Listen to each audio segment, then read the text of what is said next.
Hey everybody, it's Galmadex, and welcome back to some more Magic Arena. And the hunt for the best of three achievement continues. We are trying to win a round of best of three after losing the first game, so we are back in the traditional best of three draft queues for Aetherdrift. So without further ado, let's get into the pack one, pick one. We have an excellent rare here. This is a pretty easy pick.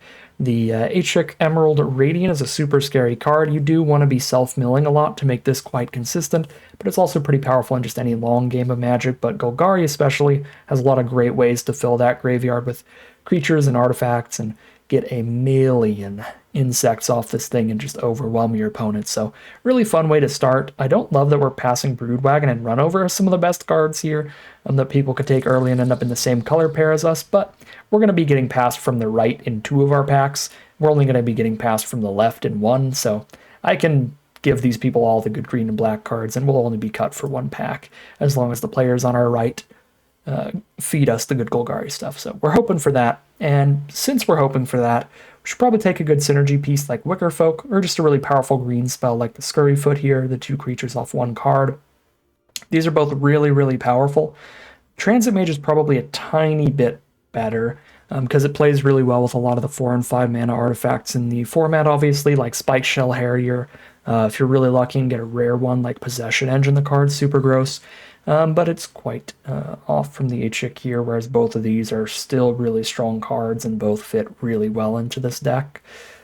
I'm going to go Scurryfoot here. I think this card is just a huge favorite of mine. Getting a wide board, getting a 3/3 and a 2/2 off one card, it's just super good as a 2-for-1. Often it's just a 1-drop creature that's going to draw removal from your opponent as well to stop you from getting the 2 cards, and even if that's the case, it plays really well. Super good card. Pick 3 is quite easy. Migrating Catcheron is just by far the best card in the pack. Green is definitely too strong in this format in terms of color balancing, where there's a lot of packs like that where it's like, well, there's one really good green common and that kind of just dwarfs the rest of the pack. Pick 4 now, we have Engine Rat and Pactol Terror. These are both really solid black commons. Technically, the Archfiend is solid synergy for the Golgari deck, being able to spit a creature into your graveyard to up that count, as well as have something big to potentially reanimate, but it's quite dirtily without a ton of synergy, so I'd rather just take these cards that are just always great. I think Pactol Terror, particularly wild in the Dimir decks, or Orzhov decks where you have a much higher artifact count, but if we do get to stick to Golgari, we're not going to have a bunch of green artifacts, so Pactol Terror is a little weaker in that archetype where Engine Rat still plays really well, so I'll take the Engine Rat. It's just a format with plenty of beefy creatures to trade your Death Touchers up to, and a really slow general pace of play where the games can go more than long enough where you do get to make your opponent lose a bunch of life off this in the late game.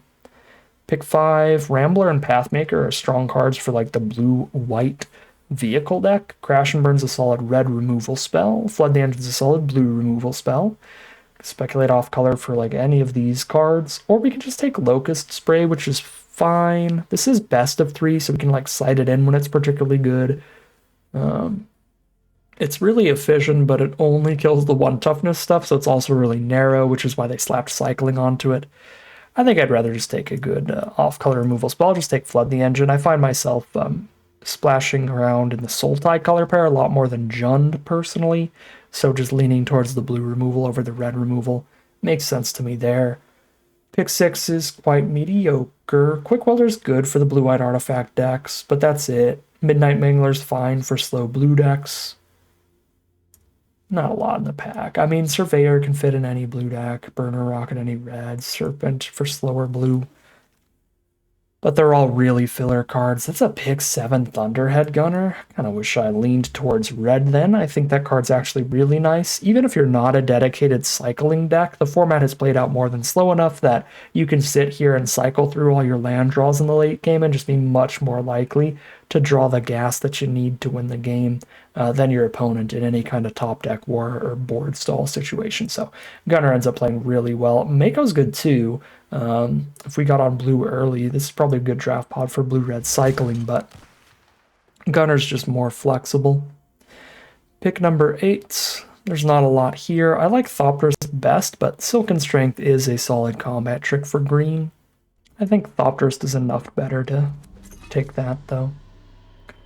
Pick 9, yeah, Howler's heavy and Ironclad. Maybe we're just supposed to be cycling. I'm just going to stay, again, heavier on blue because we're seeing a lot of that. And these are both just okay. I think Surveyor and Optimizer are both really filler, but again, just being so much heavier blue. We take the blue one there. Here's a Dismal Backwater to kind of get our blue connected to our black if we need to go splashing around for some kind of 3-color deck here. The other cards are pretty filler. Pick 12, that's Artillerist for blue-red cyclers. Artillerist plus Thunderhead Gunner can be pretty scary, because you get to get the pings every single turn, no matter what. Green really dried up here. We got a Ketrodon and a Scurryfoot we took super early, and that was it. Black we saw like a little bit more, because we got the... we saw like Packed Terror and stuff. But I think that was the same pack we ended up taking Engine Rat in, which was still a pretty early pick, so it does feel like we're getting pretty heavily cut off of our 8-chick here, off of our green-black, and we should be on a pivot here. And I think green is so cut here, we're not going to be on Bright Glass Gear Hookup. I've also taken 0 white spells, so this would be a really deep pivot where we're cutting almost everything we've drafted.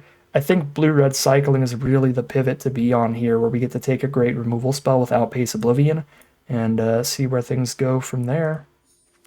Well, this is awkward, because now we just take a green spell again. I mean, it's lucky that there's nothing really good in blue or red anyway. Like the Skystreak Engineer's solid, but not great. Afterburner Expert's just a really absurd card. Whenever you exhaust anything, you return this from your graveyard to the battlefield, and it's just a really big threat for the mana cost up front. Awkward to get past that. But again, the players that are passing to us right now are the other side of the table than the players that were passing to us in pack 1. So even if we see a bunch of green this pack, we cannot expect pack 3 to give us a bunch of green and black, because then the players that cut all the green and black in pack 1 are going to be cutting it from us again in pack 3. So I'm still speculating on Afterburner Expert because it's just so powerful that it's worth it, but I'm not putting a ton of weight into this pick. It's more that there was really nothing that came nearly close to that card and power level out of that pack.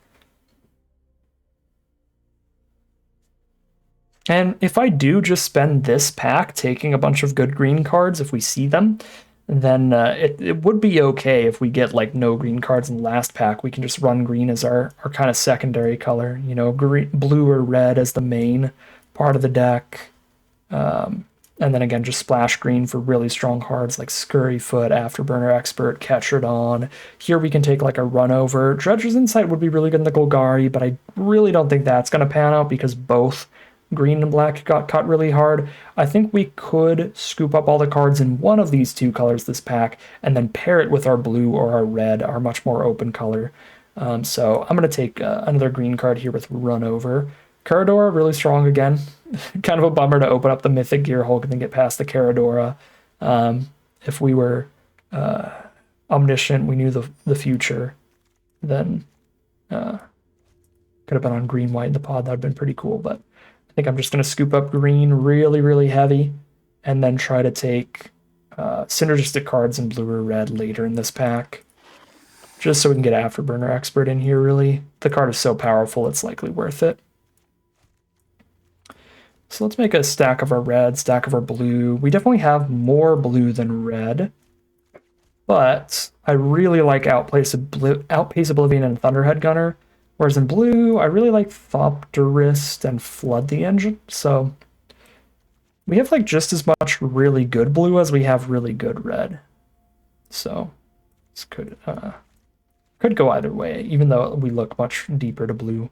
We get the Broodwagon here though, pick 5. I mean, I have 2 black cards right now, and I just can't expect to find more in pack 3. I'm just going to take the monocolored green spell, the Beast Rider Vanguard, despite that being pretty strong. Yeah, this was the direction we wanted to be getting past from the whole draft. That would have been so sick, but again, we can just go real deep on the green.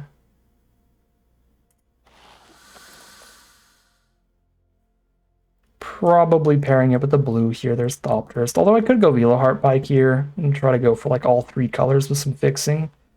I need a lot of fixing to hit a double black spell, though. If I go like Sultai here, green, blue, and black. I think I'm just on Thopterist. Card's just good up front. Crimpobble pick 8? Man. It's just two completely different draft pods from the right and from the left. Going Thornwood Falls. I may have given up on black a little too early, but it is definitely too late now to hop back onto it. We're still going to have a real solid deck here. Looks like.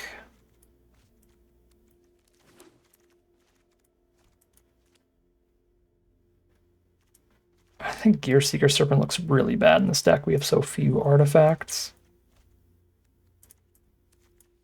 I don't see how Bloodfell Caves could end up in here, but still speculate on it.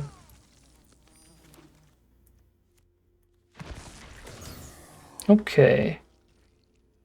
Back 3, pick 1. Boom. Another Flood the Engine. A little more removal. Sure. I don't think Vinwixit is super good. It's pretty finicky. You really want to have a lot of other Start Your Engines cards, and Green-Blue does not have a lot of them. Like, if we're really lucky and we get it down turn 2 and get some damage in with Thopter tokens and stuff, then it's going to be great. But we're not a deck that has a lot of ways to make our opponent lose a life to have our speed go up even when we're not attacking.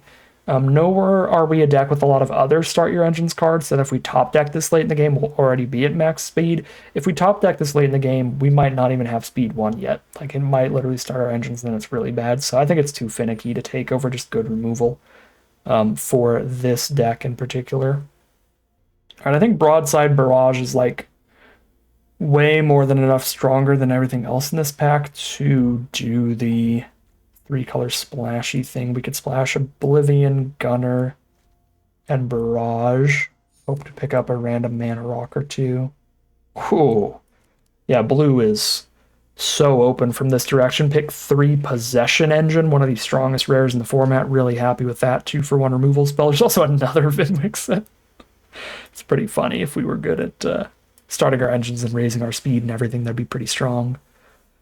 Really want to find some blue creatures with exhaust abilities so that we can reanimate our Afterburner Expert more often. That would be pretty helpful. This pack is quite a miss for us. There's really mediocre blue and green creatures. There's no fixing. No exhaust. We'll just take a Mangler here, I guess. Pick 5. Okay, this one's pretty good. There's a Bounce Off. There's a Nimble Thopterist. There's, again, no fixing, though. Double Flood, Oblivion, Broadside Barrage. I don't need a million 4-drops, though. I like Bounce Off. It's just a really solid card. Pick 6, there's fixing. Night Market. I will definitely take more fixing before I take another off-color removal spell. So goodbye, Crash and Burn. And I already have 1 Defend the Rider. It's a card that gets a little weaker in multiples. You don't want them to clump up in your hand. Pick 7. Quite medium, but we can take a trip up.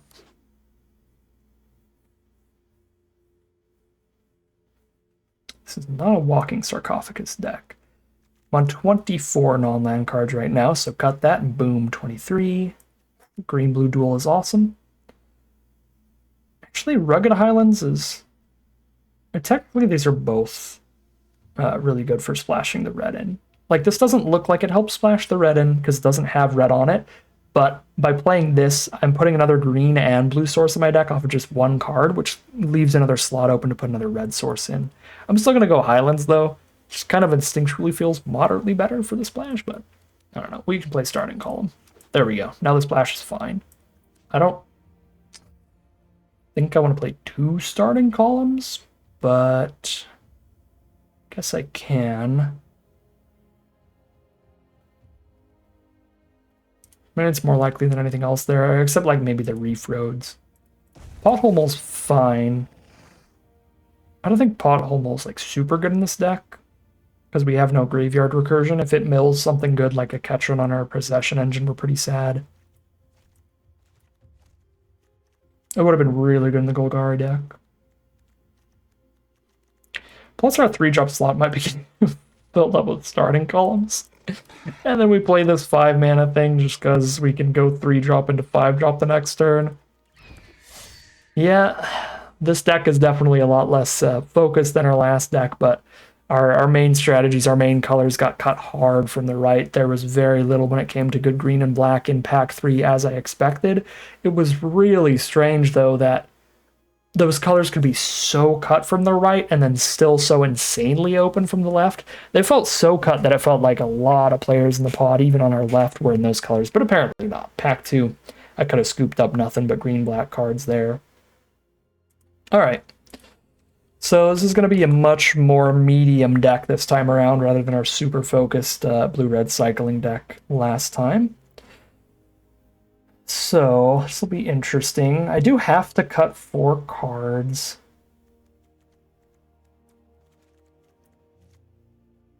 Howler's Heavy seems pretty medium in here. Jaguar is usually pretty medium, but if I'm going to play double column, then I am ramping to 5s early. I could side in the Midnight Manglers if the matchup ends up being pretty fast. Most of them are pretty slow. So I think we can start with a really low early game count and then side into the more defensive deck if we need to. So I'm going to cut these 2 and cut Howler's Heavy. Pothole Mole is probably objectively correct to run, right? Because it's just as likely to mill your worst cards as it is to mill your best cards. So you shouldn't take that into account. But I'm still going to be so depressed when I mill a Possession Engine that I'm just going to cut it for my sanity and run an Optimizer. Again, that is objectively not the right pick. You should always run those kind of cards because, again, you really need to think of it that it's like, it's just as likely to mill your bad cards and get you closer to the good ones than it is to mill the good ones. In fact, maybe even more likely because you have a lot more bad cards in the deck than good cards. But if you have like a really important card like Possession Engine where you could only win if you draw that card, then ever getting a chance to mill that is bad. But that's not generally how games of Magic work, right? I can win without Possession Engine, and the mole's gonna be just really solid 99% of the time. So I should just play it, but I don't care today. I'm entering the goof zone. We've got 10 blue, 9 green, 3 red. 6, 7, 8 blue sources, 5, 6, 7, 8 green sources, 4, 5 red sources. This feels a little overkill on red. I think I can go 4 there. With the double column too. In which case, just add 1 more of our most prevalent color because we're 50-50 on blue and green. Technically, blue is higher than green, but do I have any green cards that mana fix? I actually don't, surprisingly. So I guess I just do put another blue source in. Usually, I'm used to like, if I'm really close between green and another color, I'll end up running slightly more green than the other color because green has cards in the deck that help me hit the other color. But that's not the case here. None of our green cards actually fix mana at all. So we just go slightly more blue because we have slightly more blue in the deck. Pretty simple. I could still go slightly more green because the other thing you have to consider is your mana curve, right? We need green mana early more often than we need blue mana early because I have 3 green creatures we need to play turn 1 or turn 2 versus just 1 blue card. So that is another thing to consider. That would make us want more green than blue, actually. So there's that too that we could think of. Yeah, I mean, I guess for that reason, I'll go back to go 6 green here. All right, yeah. Pretty medium deck here, pretty mediocre one. I think I'm shooting for like a 2-1 with this. We do have some bomb power between Afterburner Expert and Possession Engine, but I don't actually think I have any other exhaust cards. Somebody was cutting the exhaust cards really, really heavily. I guess there's the one Scurry Foot. So I have a Scurry Foot that could reanimate the Afterburner Expert, but this is still really beefy for the mana cost, really scary. And the Possession Engine is still definitely a certified bomb. I have plenty of removal here. Some chunky creatures, not a lot because green was quite heavily cut. But the deck looks, yeah, fine. It could win some games, but it could definitely lose some games. It is finicky, mana-wise. There's no big synergies here. Not a wonderful draft this time around. Might have been a stronger deck to just full pivot onto the blue-red and just ignore the green cards. I don't think we could have really done a whole lot better trying to stick to Golgari even more heavily. Like, the second pack really felt like things were going off the rails. Like, the second pack felt like, oh no, I misread the draft pod and Golgari's way more open than I thought, but that just wasn't the case. If I had taken like every green and black spell during pack 2, Pack 3 would have been miserable when we're getting past so many less green and black spells as we did during Pack 1 again.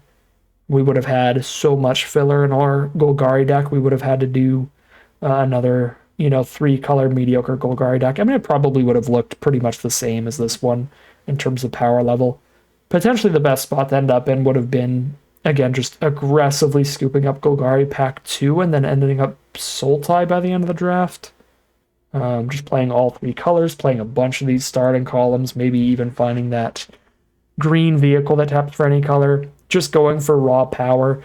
The deck would have still been really inconsistent and finicky, but then we'd have Possession Engine and A-Chick in the deck, and a little bit of that good black removal instead of the good red removal.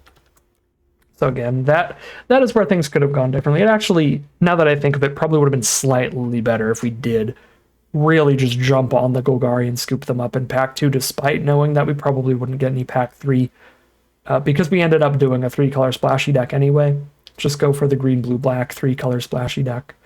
Either way, not going to be super happy with the way the deck looks at the end. I'm a much bigger fan of streamlined 2-color builds, but sometimes the way the draft goes dictates that you should be splashing around here, upping the power level of your deck if your synergy's low. And that certainly happens a lot in paper pods. If you're drafting with a bunch of really experienced drafters, then the card quality is going to be low enough. You are going to have to more often dip into a 3rd color to up the power level of your deck. You're not going to get as many powerful synergistic 2-color builds, stuff like that. But on Arena, in your average Arena draft pod, you can almost always just go 2-color. I don't think this was one of the great cases to do that, unless we stuck blue-red the whole time. I'm definitely rambling at this point, but I think you get the gist. Let's just go ahead and hop into gameplay, see how well this does. Worst case scenario, I would be super happy if we can just lose game 1 and then win the next 2 games in any of these rounds. If I can get that achievement, even if I go 1 and 2, I'll be happy. Here we are on the draw for game 1. Double red source is awkward considering red's the splash. This is every mountain in the deck. But I still like the opening hand with Lagak into Oblivion.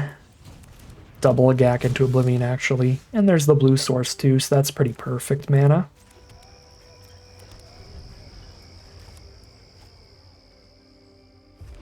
Our opponent starts with Marauding Mako, probably the 2-color cycling deck here, the blue-red cycling deck.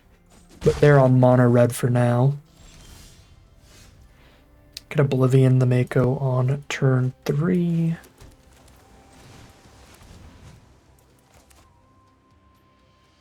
Here's Lagak.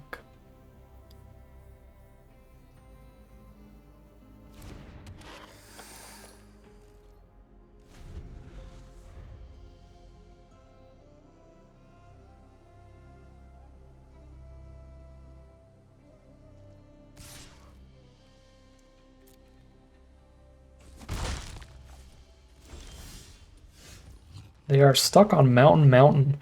I believe they mulliganed again to even get here in the first place. Should be a solid spot to just shoot their only creature on board. Got the Flood the Engine left over if they manage to hit some mana, play some blocks. But we can start flooding out the board next turn. 2 more creatures next turn thanks to Nibblethopterist. Outpace Oblivions, another 2 damage to our opponent later. Oh wow, yeah, they missed a land drop again. Jam for 2, drop Thopterist. Even drawn the Thunderhead Gunner to play next turn, which is a really good one.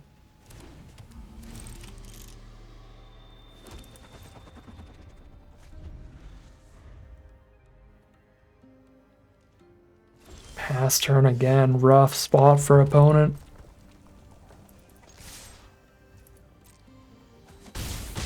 They're down to 10 life. Here's the Gunner. The only red board wipe I can think of is the Boros board wipe that costs 5 mana, I think, in this format. It does like 4 damage to everybody. Lets you exile one of your cards to return it to the battlefield post board wipe. That is too expensive to come up soon here. They cycle an Ironclad.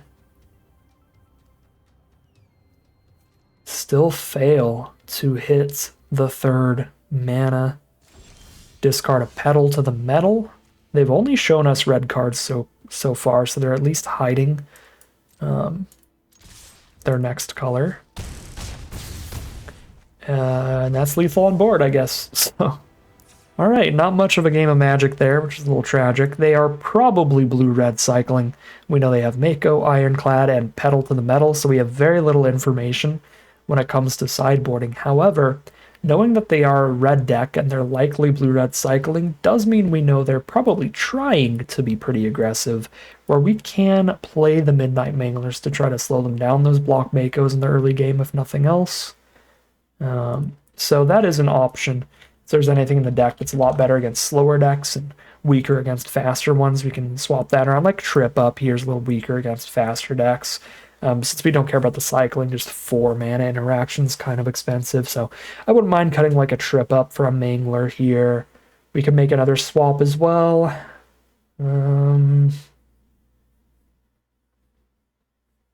Could probably cut one of the starting columns. I don't think I need this much fixing, so starting columns get to work as like our flex room to swap stuff around when I need to. Could be greedy, but I'm going to cut a column and a Trip Up here. Run these Manglers, slow down their early red creatures.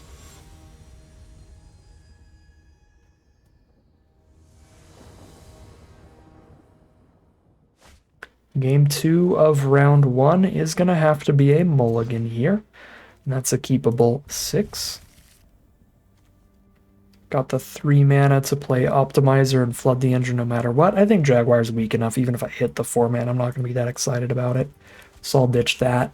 Make sure I definitely have the mana for what I currently have in hand. Dynamite Diver. Alright, well, I mean, Midnight Mangler's pretty good against that, so I'm happy with my sideboarding, but this hand is not great because the Optimizer is quite weak. Okay, we're cutting Optimizer. We see double Dynamite Diver here. Optimizer is horrendous against that card. Just run it out and trade into 1 Dynamite Diver, I suppose, at this point. They got the 1-lander this time. Alright, definitely trade off. Slow them down for now. They could just be mono red over there if they're keeping 1-landers. Defend the Rider is so legit in this matchup. That definitely stays in because it can trade into the Dynamite Divers while being the late game hexproof trick. So their Boros is what it is. There's End Rider Catalyst. I don't mind the idea of trading my Pilot into the Catalyzer. The issue is if I wait for that, I have to flood the engine and hold it up next turn, or just hold that up off 4 mana. I'd rather take this trade and just play Thopters, which is still really good against Catalyzer. We can trade a 1/1 Thopter into the 3/1 body. Still have the 3/2 left behind.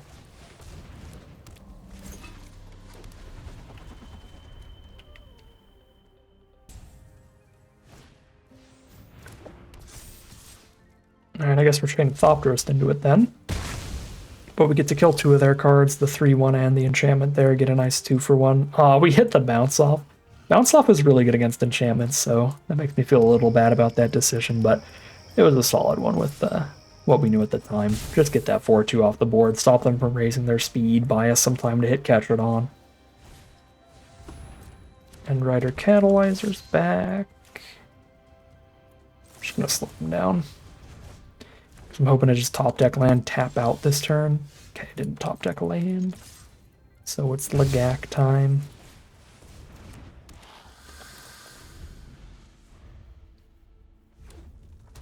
We hit Ketradon mana, we can saddle up Lagak and still attack with it.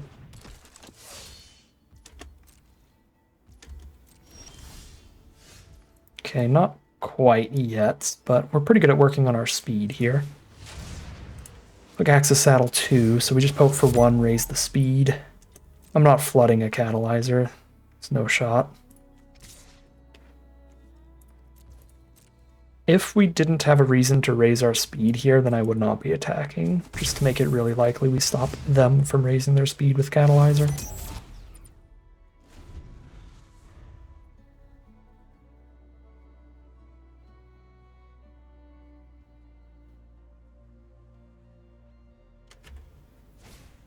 Adrenaline Jockey. If they offer the trade, I'm still taking it.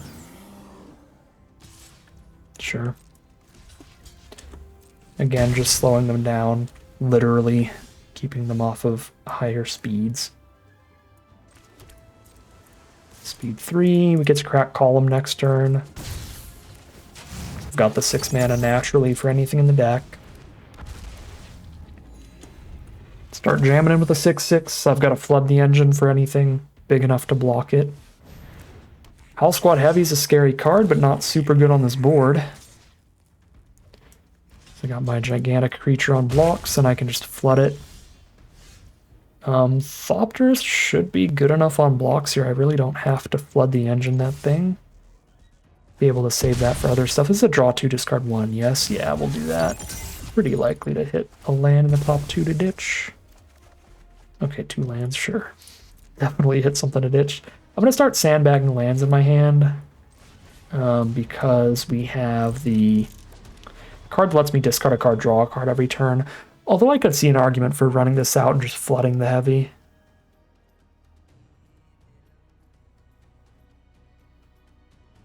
Cards on the table.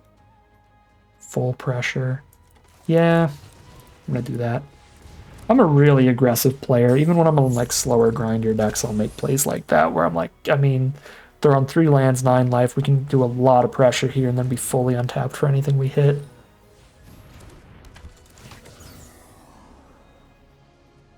Alright, this is a great turn for our opponent. 2 more blockers, one of which is a lifelinker thanks to the top deck land. So, definitely not finding lethal this turn. Okay, now I will definitely hold on to this one in case we hit the Thunderhead.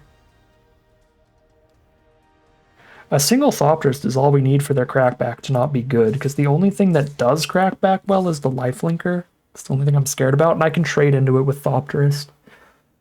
They can 2-for-1 themselves here. They can double block Catcher on with 2 3-power creatures, but then we get a little ahead in cards, which is fine. Cool, they're down to 7.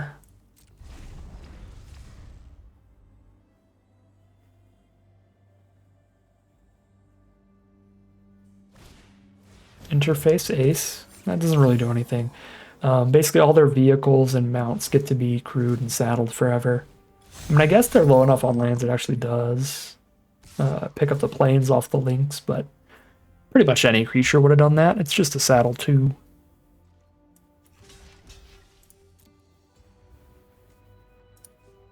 Lynx is pretty gross with any combat tricks, so if they have the pedal to the metal again, that's even worse. +2/+2.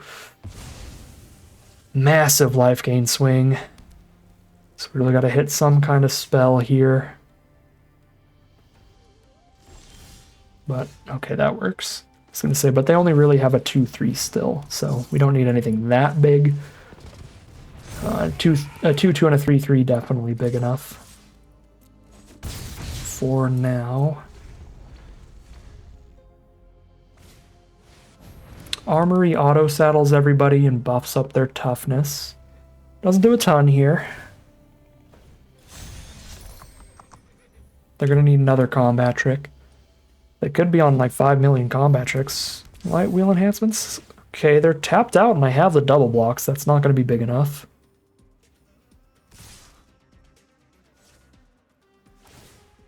Cool. They kill my 3/3. I kill their gigantic 3/5 Vigilant Lynx. They're down to 1 card.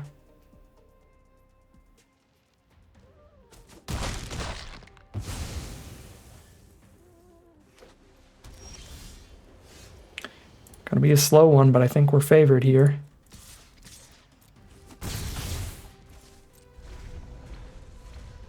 This is a really good recovery from our opponent, though. They were in a really, really bad spot early with all the missed land drops.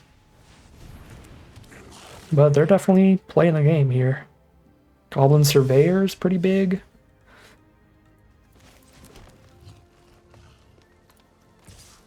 Three toughness on blocks to stop that. Or else they're raising their speed. If they get to full speed, they have 2 light wheel enchantments in grave. Which I really don't want them recasting, so in the interest of keeping them off full speed, I'm just hitting for 1 instead of 2.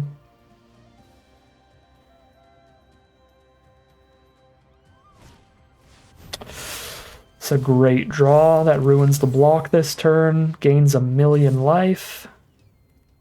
Rough. Back up to 13. Ooh, Beast Rider Vanguard is so good at this point. It's kind of awkward. It's sort of the opposite of the Shark, though, where it would have benefited off of us just playing all these lands. 1, 2, 3, 4, 5, 6, 7, 8, 9. If I play the land now, next turn I can double activate if need be. Flood the engine for Goblin Surveyor looks great.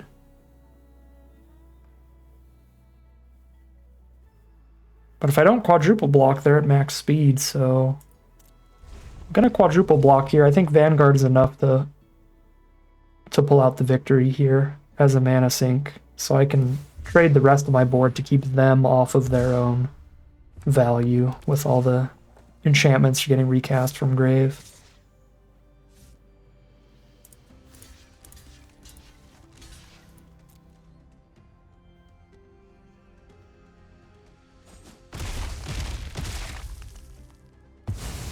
Cool. Now the Vanguard gets to try to run away with it here. Afterburner Expert. Oh yeah. 2 blockers pass. And then start jamming in with like a 6/6 Afterburner Expert every turn.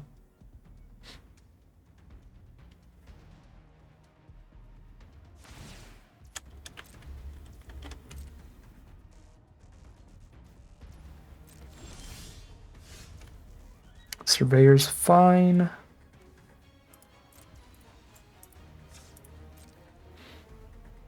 I think I only exhaust this if they block.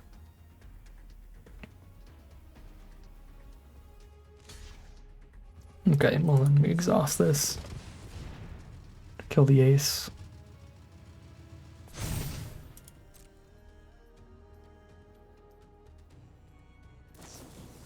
Gallant Strike. Gross. If we did not exhaust, they couldn't kill it, but if we didn't exhaust, we couldn't get through the ace anyway. Alright, let's start getting flying damage.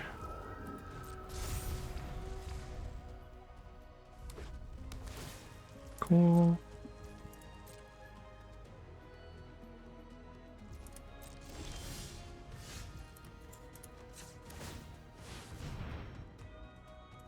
More removal, in case of a rainy day.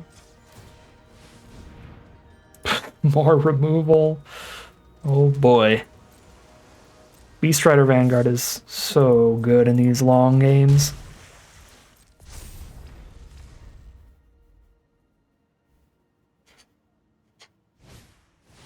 Broadcast Rambler is a big one. That's a 1/1 Flying Thopter and a 5/4 vehicle. I guess 5/5 Vigilance with the Armory. And the interface ace gets to keep crewing it forever because it untaps itself off all the crews. The Armory can also auto-crew it.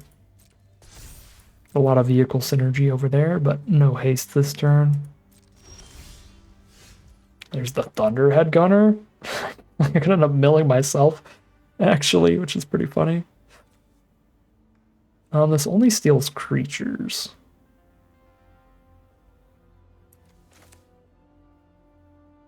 Steal the only flyer they have, I guess.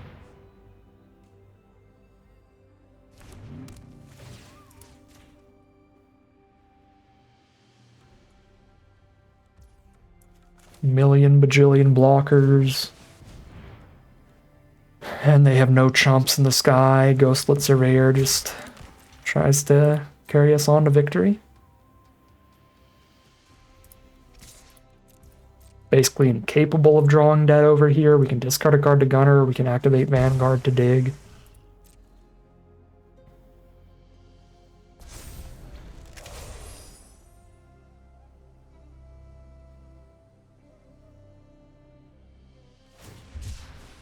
Cycle the Night Market.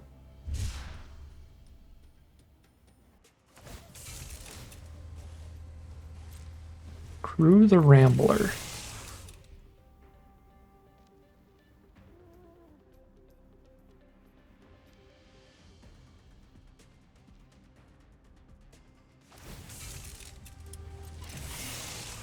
Double crew it for fun.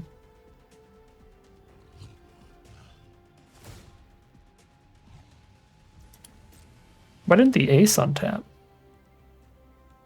Oh, it only triggers once.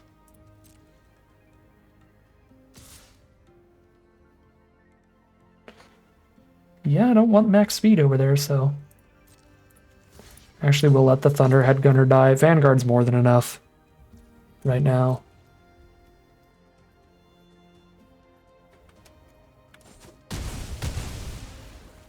Cool.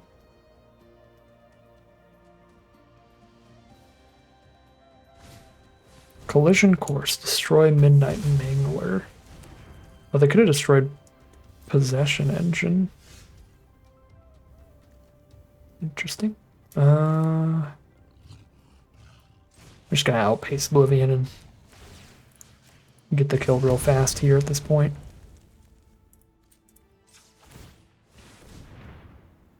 Jaguar, sure.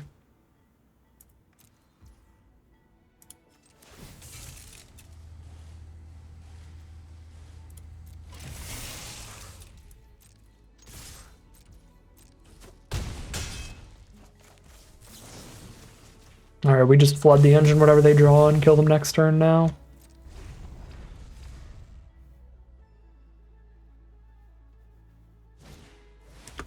There's an Ironclad, nothing to crew it. I guess it gets auto-crewed off Armory, but only during their turn. Put them to 4. Send lethal.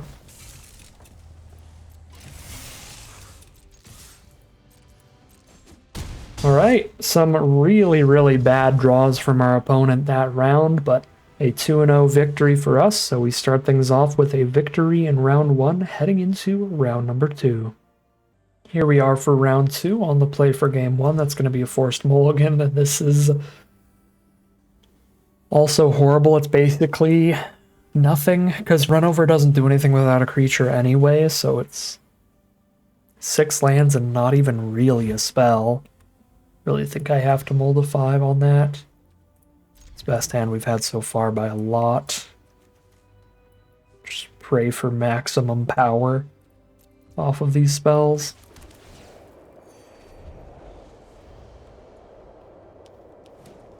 Playing against a green deck, turn 1 Scurryfoot.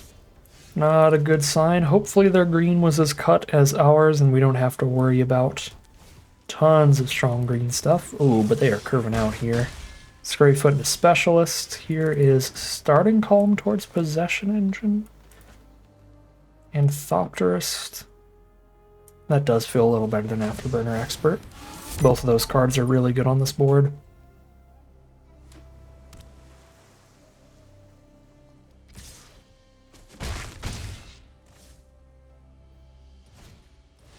Is the mirror match here. They took all the exhaust cards though. That's 3 for 3.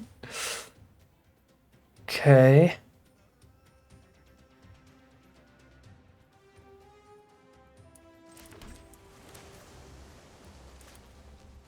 Kind of need to hit straight gas, so I could see Possessing Buccaneer just to activate it on our side of the board. And I could activate it and crew Possession Engine. I don't have the mana to do that all immediately. So I won't be blocking with Possession Engine this turn, but it still feels good for the long game. We are playing against green, though, where they could play some really big blockers, so I guess I'll still go Thopterist here. They could play like some massive creatures we really need to deal with. That Possession Engine can deal with. Yep, Buccaneer puts in work as essentially a 3-4. As does Scurryfoot. The 2-2 body trades into Thopterist and spits out a 3-3 elephant at the same time. Part of what makes Scurryfoot so absurd.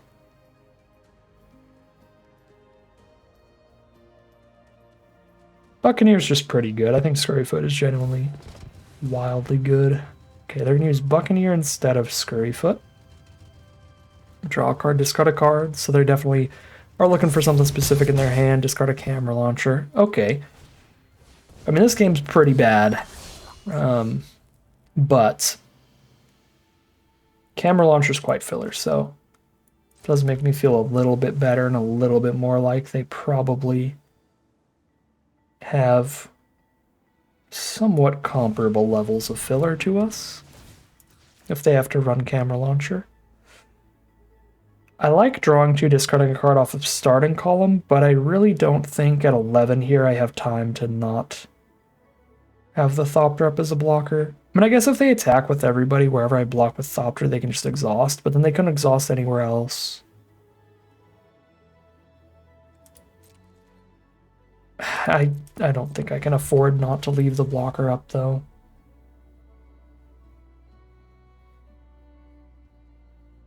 Because we can put them in a situation where they really need to exhaust 2 creatures to be happy, but they don't have the mana to do so. Right, like this keeps them off from attacking with like Scurryfoot and Specialist. But I guess technically I could create the Possession Engine. They couldn't do that, but like if they blow up Possession Engine, they don't have good wide attacks here. Attack with a single Specialist. So that trades into Thopterist, whether or not they exhaust it. So they just don't exhaust it if I block with Thopterist. If I block with Thopter and that's it, we do force them to tap out and pass the turn here. I lose a Thopter, but we use the Thopter to basically time walk them. I feel like that's worth it. I mean, obviously if they don't have the combat trick or removal for Possession Engine, then we just block there, but I don't think they would ever make this attack if they didn't. So yeah, we'll just have them skip the whole turn then by sacking a single 1/1, and that feels more than valuable enough. So now I get to outpace the one that they already dumped the mana into to force them to dump the mana into the other one. Or I could outpace the Scurryfoot while they can't exhaust it to essentially kill a 3/3 and a 2/2 instead of just a 4/3. Yeah. Not in love with that. Like how I'm similarly not in love with blocking with Possession Engine. I think because of that, I'm just going to attack with Possession Engine. No, don't just attack. Don't crew again. Okay.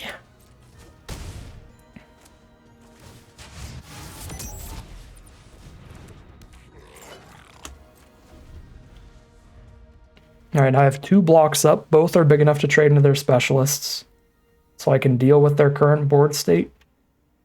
But they have a lot more cards in hand than me. Oh, Pit Automaton. Does that let them re-exhaust or double exhaust? It lets them double exhaust, so the one that's already exhausted can't do it again. So that's nice.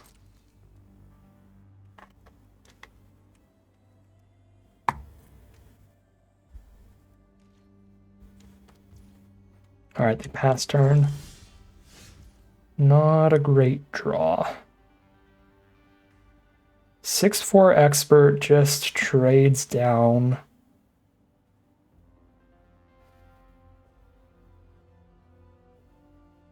Into a 4/3. Yeah, I can't raise my speed here unless I crack Oblivion, but that's 3 out of 4, so it's not max speed anyway. So I think we have to just pass, which feels really bad against the Pit Automaton. 3 non-lands in hand based on how they're playing. But I just don't... Like, our other line is just bad. It's just trade an Afterburner Expert down into a Specialist, which maybe they wouldn't block. Maybe they wouldn't want to do that, because they know if I play anything else with Exhaust, I can get it back from our grave, but we know that there's only one other card in the whole deck with Exhaust, so we know that Afterburner Expert is not coming back from the grave, so it's just not a good trade to trade it down into Specialist. Alright, River Churn Monument is a brutally strong bomb in this format because it gets into a lot of these slow board stalls like that. That puts us under a ton of pressure to become the aggressor as quickly as possible, and we can't do that without just drawing well here. That is our only solution, so let's see if we can't draw some great aggressive cards. Some removal spells and stuff like that. Thunderhead Gunner helps a lot, doing some digging for us. That is a great start. But this thing's going to mill us out fast. It's going to be 2 cards a turn, and then it's going to mill us equal to the number of cards in grave. So all they need to do is get like 10 cards in our grave, and then we're dead. They get 10 cards in grave, mill us another 10, and that's GG. Okay. So now, at this point, now that I have a 4/5 blocker up as well, and I really need to get aggressive, I am going to send in the Afterburner Expert. Because they might not be inclined to trade, knowing that its ability can just bring it back. But they do just take the trade, alright.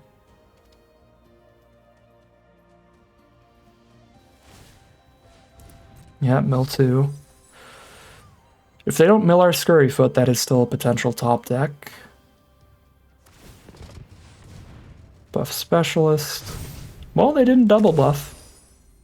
Oh, Automaton can double activate Monument. I might have to Broadside Barrage Automaton. Never mind, I have to Broadside Barrage Gunner.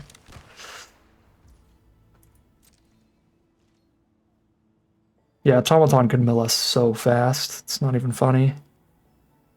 They don't have double blue yet. They have to hit double blue. So that's a little bit awkward for the splash in that the part that insta-kills is pretty hard to get to, at least. It's a Jaguar.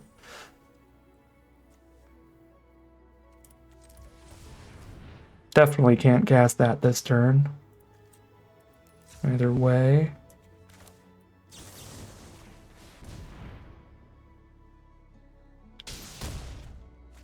Highlands.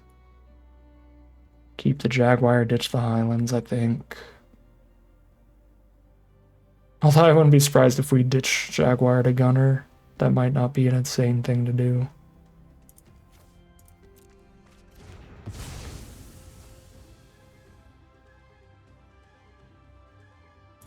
Crew Engine while they're mostly tapped out. Single red mana up here.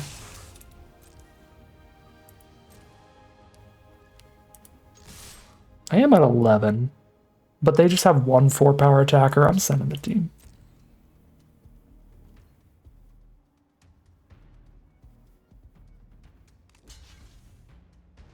Take the trade. Take 9. If they hit the blue source, they can mill 16. Or no, they just win if they hit the blue source. Yeah, the first one would mill 8, the next one would mill the whole deck. I think this was still our best bet, right? Because if I just spend the removal on Automaton, we're not getting damage in, period. Do I have any Flood the Engines left in my deck? Yes, I have drawn none of them. So I have 2 Flood the Engine, 1 Runover I could draw into, 1 Bounce Off as well. I have 4 outs. I should dig for that. They're probably dead next turn regardless if they don't River Churn double with Automaton. Okay. Tried to hit the River Churn double, did not hit it. Or not the River Churn double, the the removal spell to stop the River Churn double and didn't hit it. They play an island, we lose.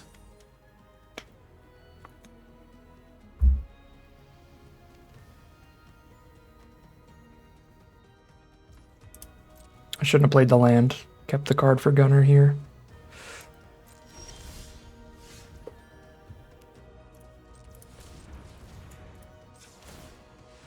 Max speed. Draw 2, discard 1.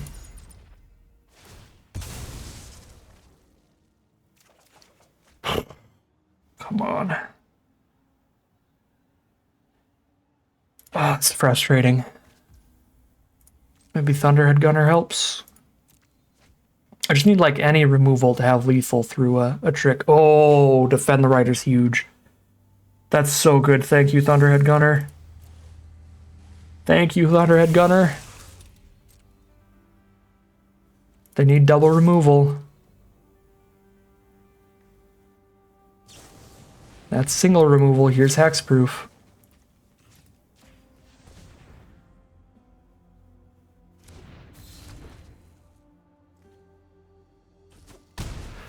Oh my god. We were an island from death there. No, I won the first game. I can't get the achievement.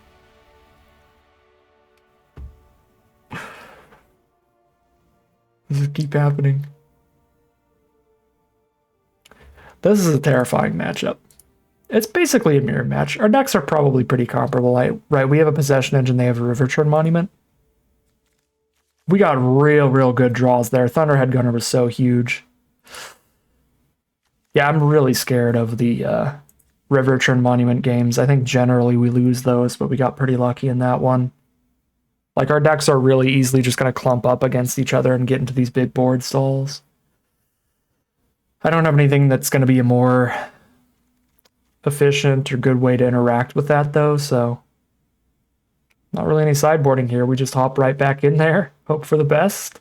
Midnight Manglers did seem okay. They had a lot of the 2-mana 2-1 hastes. The Midnight Manglers, to slow them down, are good. Even once they exhaust them, the 3/3 straight into them. So actually, the Manglers are great. The issue is that they're really strictly defensive plays, which is not going to help us in those River Churn Monument games. But when we are actually just racing each other, these are actually really good against their 2-drops they were playing. Maybe cut an Optimizer for these is better cards there. And then, again, like a 1-of starting column's probably okay. A starting column, a Jaguar, a Trip Up, something like that. Go for the column. All right, we'll call it a deck there and hop right back in for game number 2 of round 2. Game 2 of round 2, we got a Snap Keep here. Finds a Possession Engine too. This is a mega Snap Keep, actually.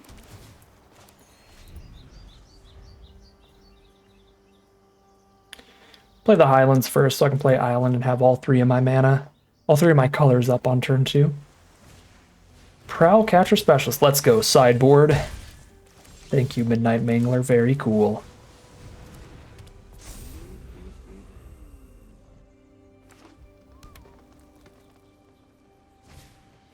Boom, Scholar. Make their exhaust stuff cheaper. Probably possess that thing. Make our Afterburner cheaper. This turns into a 5/5. Yes, so even Afterburner Expert doesn't trade there. Let's go Death Toucher and tap land. So I have 4 mana up turn 4 for Thopterus. Really lucky draw hitting both of our rares, but again, I don't think Afterburner Expert really plays quite at the rare power level in this deck. It's really like a very solid uncommon because it's never coming back from grave. It's just the raw stats there. So plays similarly to like the 5 mana 9/7 or something, where it's just like, yeah, that's pretty beefy for the amount of mana we're spending on it. That's pretty good. I like Bounce Off here. It's nice. They can dump a bunch of mana into exhaust, and then we just bounce things off. This is a good board state to start chipping in for 1 in the sky every turn.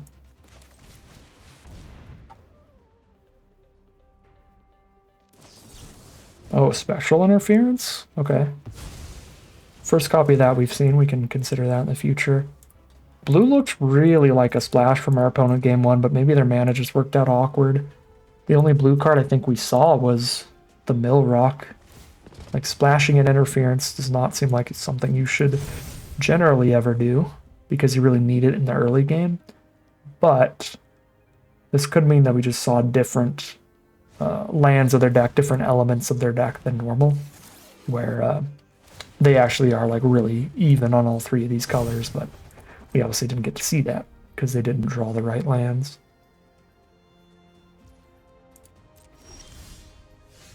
Or they could just be running a counterspell off of like 4 blue sources or something. That's possible. I would never recommend that, but it is possible. Just don't want to assume that here. Because again, we've only seen portions of their deck.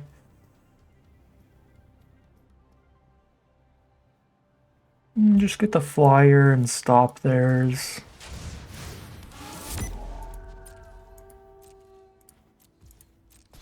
And just kind of staring at each other till they hit the Mill Rock, or till we hit Possession Engine. Probably turns the board a little in our favor.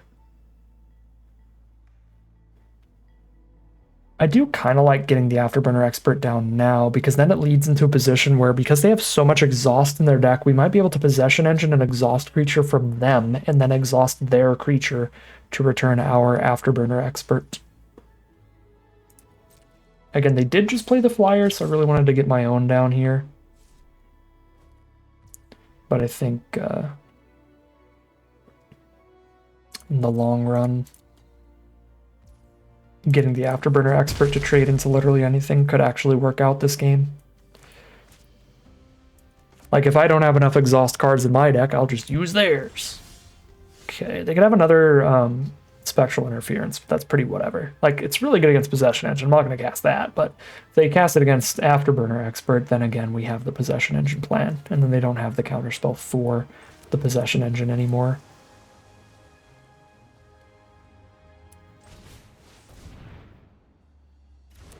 Okay. We do not see the double up. So I've got speed to work on and they don't, and I could just bounce off the flyer. I don't mind them poking for one in the sky. I mean, I can bounce off my Surveyor to recast it later, but it's going to be a long time before I recast this with these powerful spells coming up. So I'd rather hold it for something they're doing.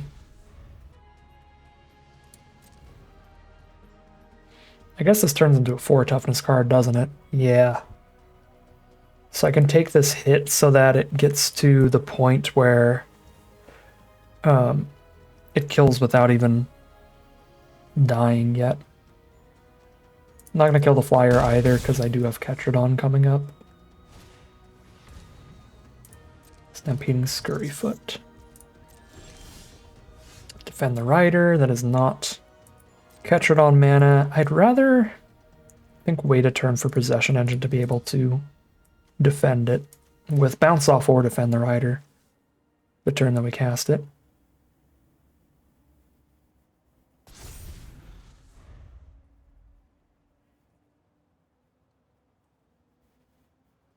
We're both kind of stuck on mana here. I mean, 5 mana is a lot, but and 4 mana is still a good chunk.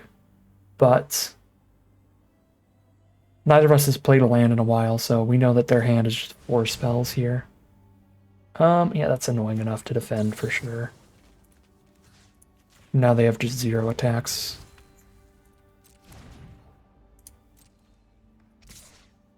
Okay, I guess they can Thopter. Sure. Alright, now I got the 4 toughness blocker set up, and they're tapped out of any potential counterspell. I didn't hit the bounce off, man, but I can still take a Boom Scholar. Makes it harder for them to use Scurryfoot. I guess I could take the Scurryfoot. It's a better exhaust ability for me to use. If I can get it to stay long enough.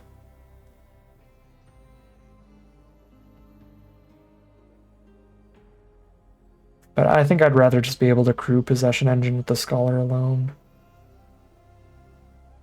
I mean, I can crew Possession Engine with Scurryfoot. I don't need to crew it till I'm attacking. Yeah.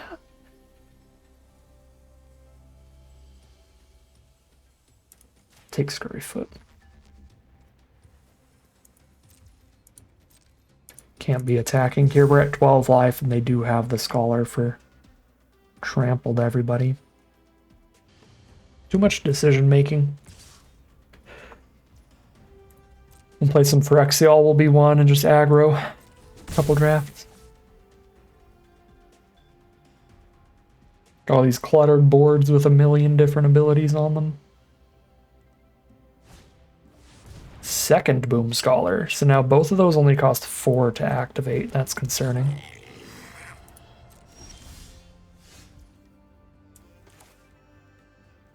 I'm just going to lock in the Scurryfoot value.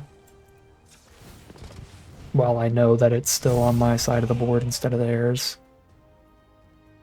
Now I could attack with Possession Engine. And bounce off in response to their blocks, try to ruin their day. Worst case scenario, they block with like the whole board. Get a Scurryfoot back, which is just a 2/2 now. I guess worst case scenario is actually they just don't block and then they counterattack pretty hard. I have 3 blockers up. No, I still have 3 blockers up and a bounce off. I'm going for it.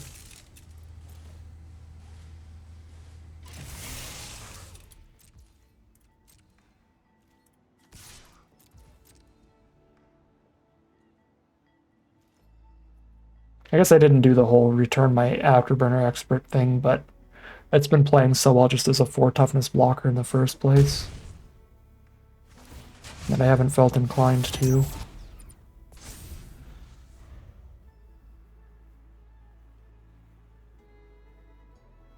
Bounce off is so good here against these Boom Scholars.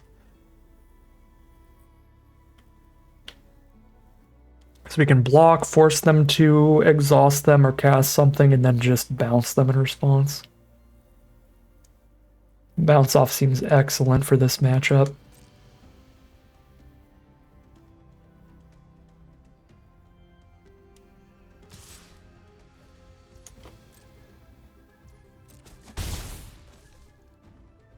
I think pretty much any draw on the deck is good here, because the 7th land means Catch It On, Hold Up, Bounce Off. And any non-land means another spell to play. Yeah, I'm happy with that.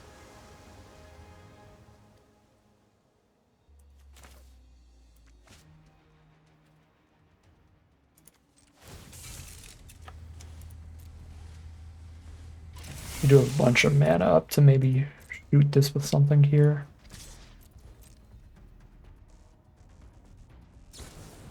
Broadside Barrage. Sure. Bounce off. Recast and take a Boom Scholar. This time over the Scurryfoot, and then it's up as a blocker. That's pretty gross. That's pretty nasty. And again, their Scurryfoot's already exhausted. We had it betray them. Cycle a trip up.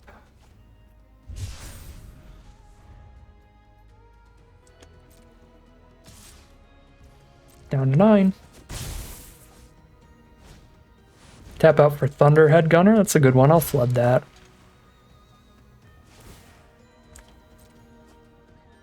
Definitely willing to flood that.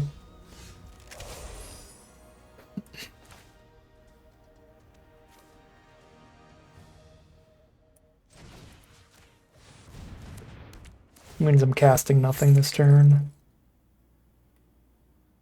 6 mana exhaust.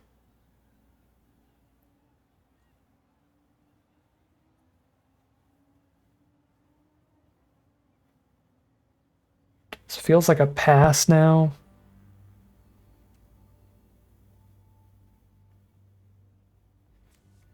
Six to exhaust that, 6 for this. Depends on what I draw, but I think I'm keeping this. I have a Broadside Barrage and a Gunner in this deck.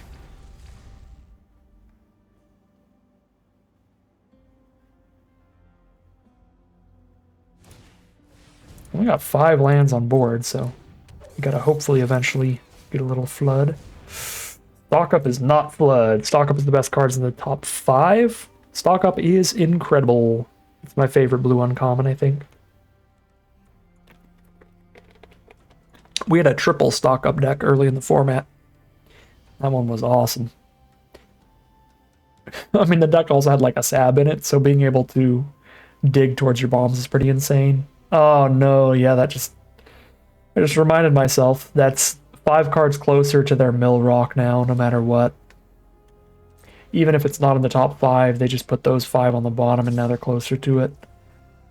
Got those out of the way. Yeah, we have to start being aggressive again. Beast Rider Vanguard's a good one here.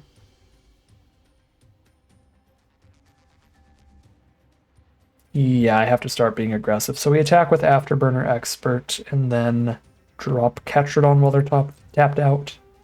I think.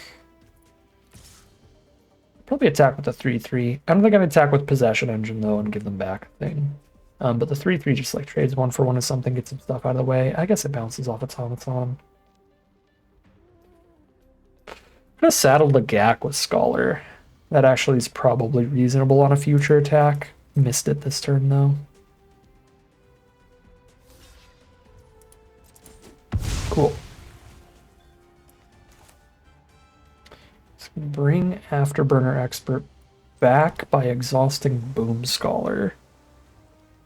I do miss out on the trample for the turn, and if they steal it back, they get a 5/5 now, but I get the 4/2 onto the board.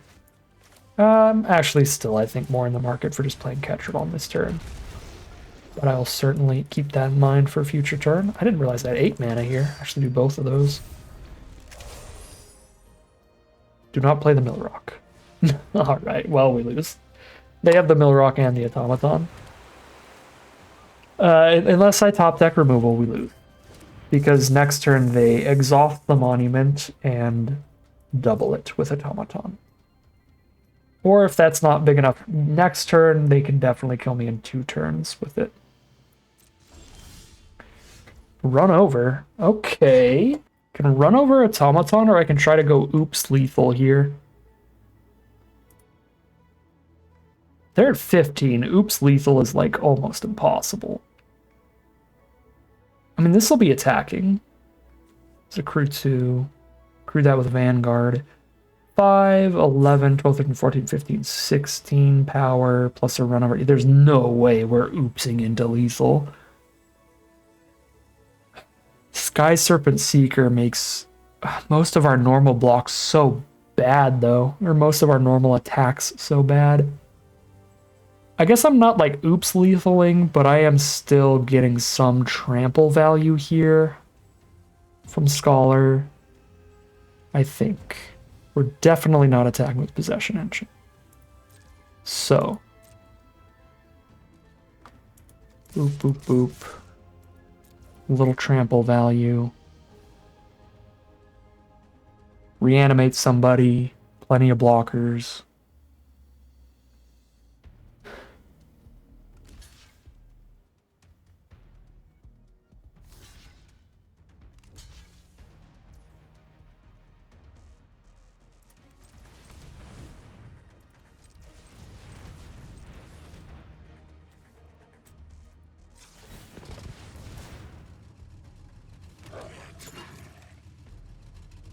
Trample 5, 6 damage here.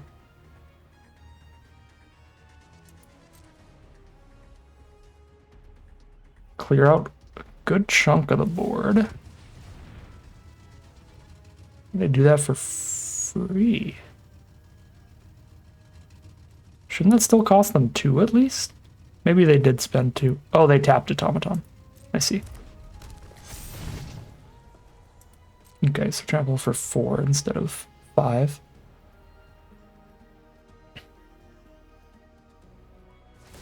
Mill me 2. You know?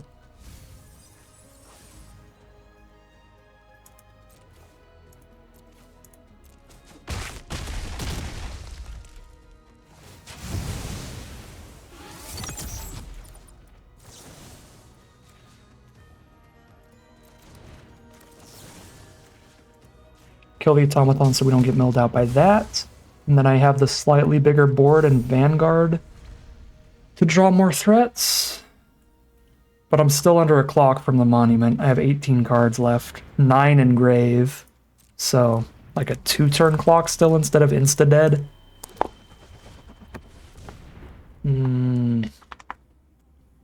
They go full blocks here, no river. They have the river turn mana as well as playing 3 blockers.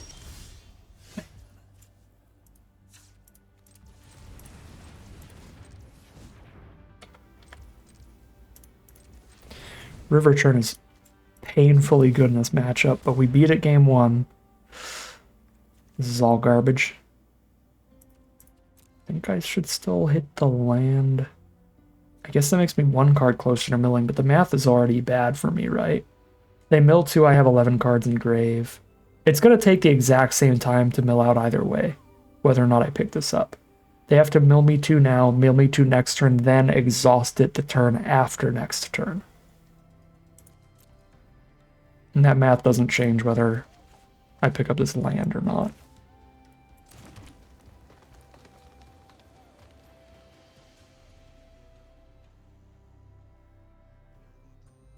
I'm 1 mana off from using Vanguard. again, which means maybe skipping out on one other land was really bad here on some other turn. I know for sure we skipped a land on multiple turns this game towards discarding them for something. If we drew into Barrage or the other thing. This trades into both whether or not I exhaust it, so just don't exhaust it. Can pretend this card is something.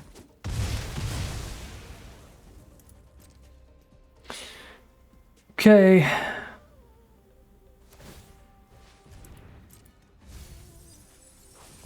Ooh, Outpace Oblivion would have been a good one.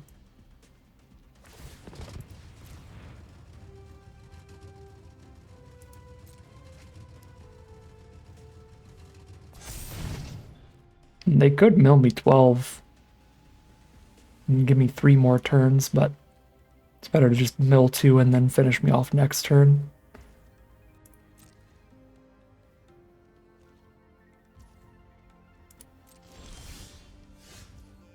Lagak is definitely not enough. If I activate Vanguard, they just do the mill 12. Otherwise, they do the mill 2, followed by the mill 14. Ah. Yeah, this monument. It's just way too good in this matchup. We just gotta dodge it here. I mean, yeah, we did outrace the game once. I guess there's always the chance of that, but we really didn't draw the materials we needed to outrace it that game. All right, just head back in there. If they don't draw River Churn Monument, I think we win. If they do, apparently it's a 50-50 based on how the first 2 games played out. We'll see. 1-1 heading into game 3. I need the red source here, but I have the Surveyor and the Flood the Engine. They have a million of those 2-mana 2/1 hastes, so we could be under some pressure. Here's the red source. But I really don't think we can mulligan this hand. But yeah, there is the risk of our opponent just slamming down like 2 of the 2/1 hastes and us just not having early creatures. Okay, let's see if they want to counter Surveyor. I would hate casting this and having it countered. Yeah, Spectral Interference is so fine here.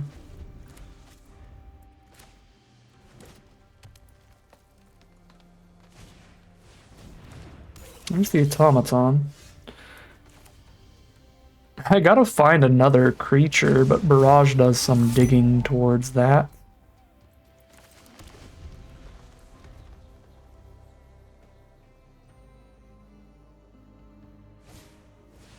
There's the stock up to dig for the stupid monument. And they have the Automaton combo set up, but I have the Barrage for Automaton at least.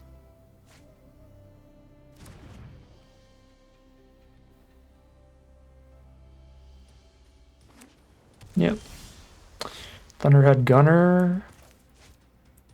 That's the play. I don't need to immediately kill Automaton, so ditch the land draw card.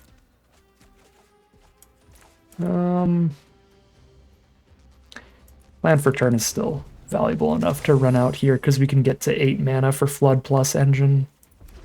And we have 6 drops in the deck, so land 6 is definitely still a thing.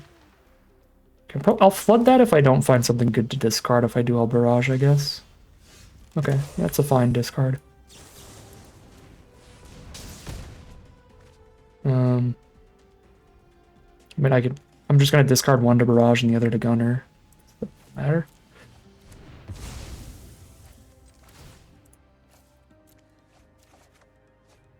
Okay.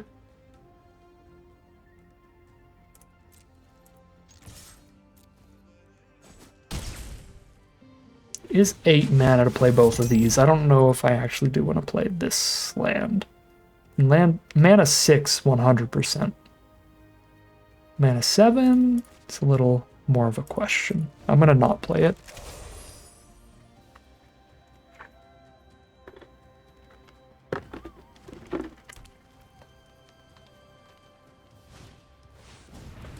Thopterist is annoying, but not enough to block Gunner. Gives me a solid possession engine target, though, for the turn.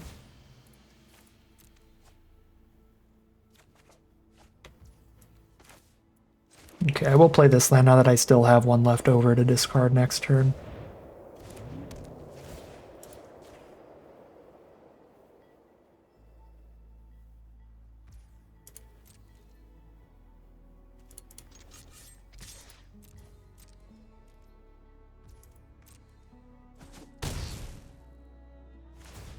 Speed 3. 1 speed from the draw 2 discard one. Lightning Strike the Thopterist. I can't attack or block anyway, but I guess now I can't crew the engine. That feels like a really good deal for me, though. Engine pulls their Lightning Strike. That makes bounce off an insane draw now, because they don't even get anything back if I bounce off my own engine.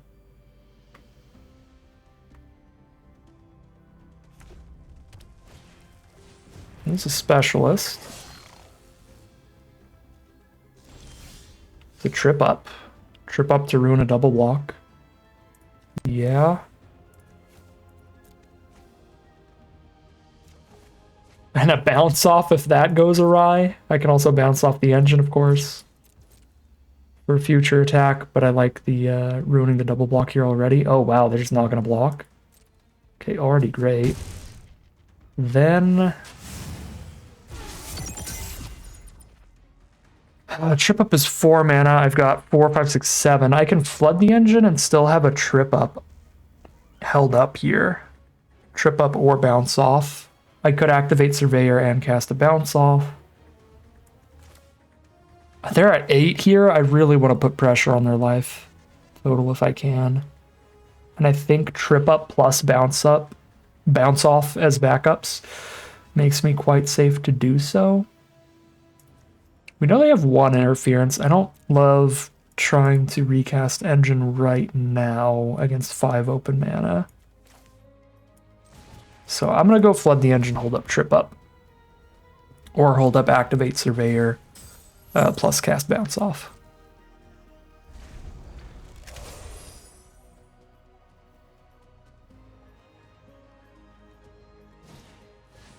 There's a camera launcher. 3 mana to exhaust that. And Automaton costs 2 to double it up, so they can't double it up right now.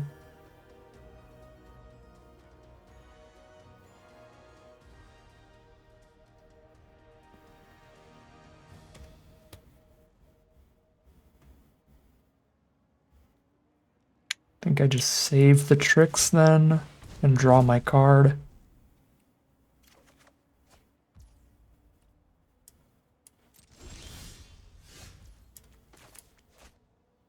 Four plus 5. That's 5 mana total. 1, 2, 3, 4, 5, 6. Wait, 1, 2, 3, 4, 5. I'll have 3 mana up after. I can't play all of these. I could play trip up plus Thopterist.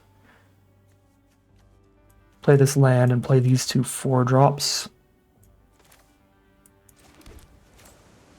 Feels pretty legit with Possession Engine on board to crew. And them killing Possession Engine is just them killing a 5/5 now. It's not holding anything hostage at this point. But bouncing off the engine is still really nasty for a recast. Guess I'll still do that against Barrage.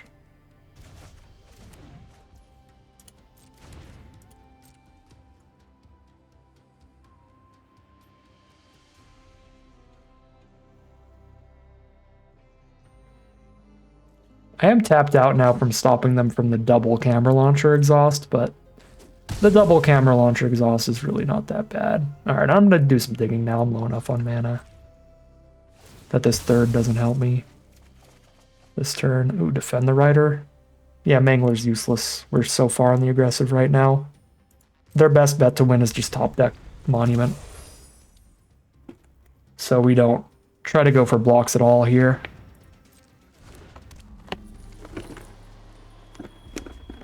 Strategist. They don't have the mana to double exhaust anybody here, which makes me pretty happy. I have Defend the Rider and Trip up.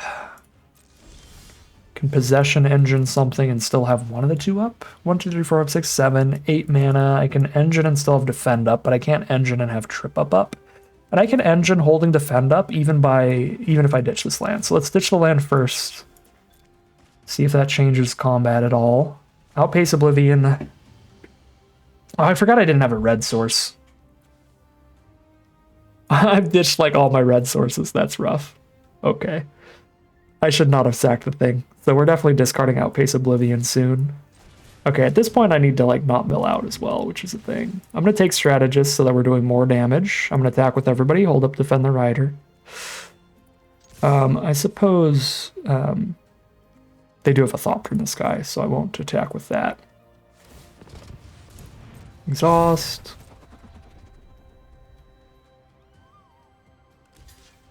Oh yeah, they can just bounce off there, chump there. Yeah, you got it. Pass. And I got 3 turns to kill them.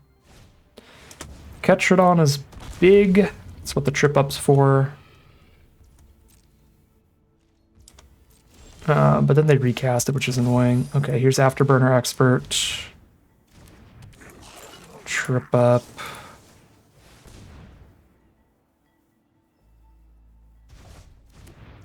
Crew.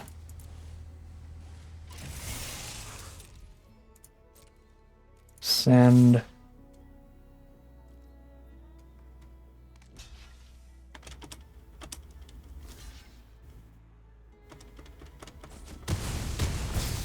They're down to 7. They're going to recast, be at 11. They don't get a draw this turn.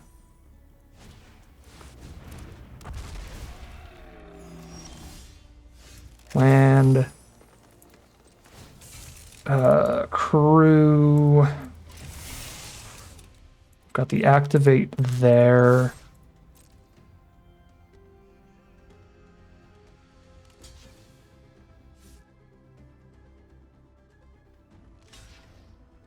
Yep. Indestructible. More damage. Oh, that's lethal. That's 11. I didn't need to cast anything. They accidentally just got lethal.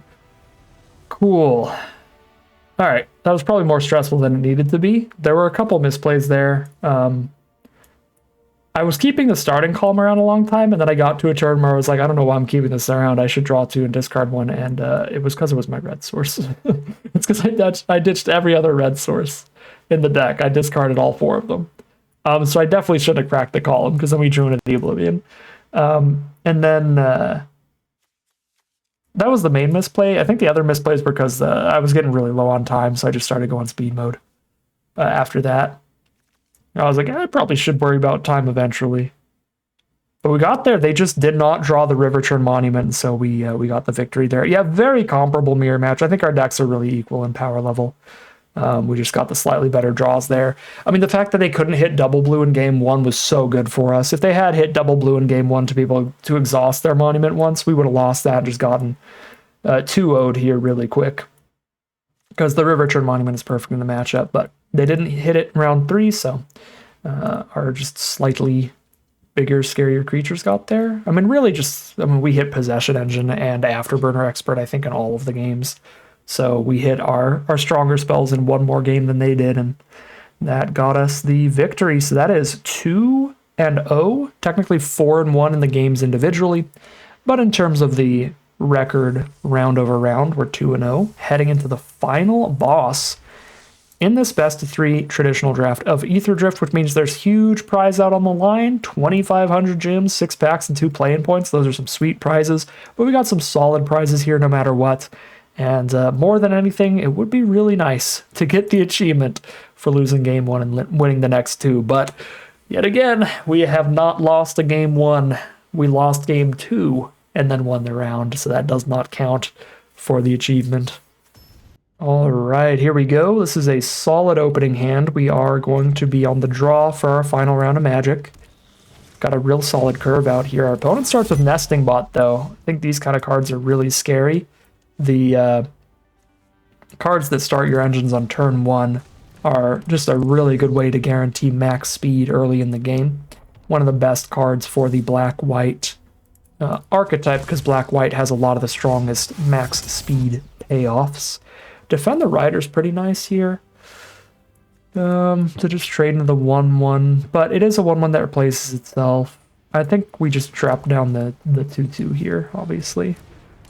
And hope for no removal on that from our opponent. No Grim Bauble. Grim Bauble would be great for them. Gastel Raider. Ah, there goes Defend the Rider. That's sad. They get to see the rest of our hand, but it doesn't really matter. We're going to cast it insanely soon, so it's not much information. Could cycle this Night Market if I hold on to it here, which is nice.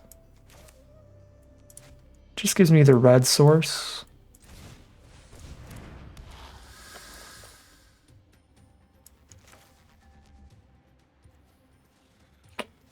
But I can also just get a tap line out of the way and get the red source for later.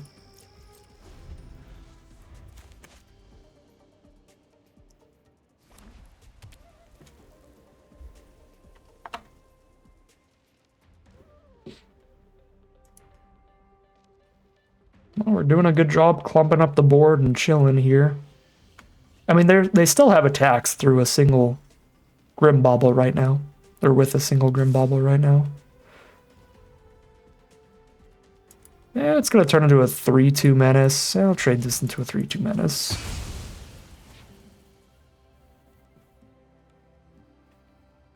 Slow down their speed in case they have like the 5/4 that spits out a 2/2 zombie every turn at max speed.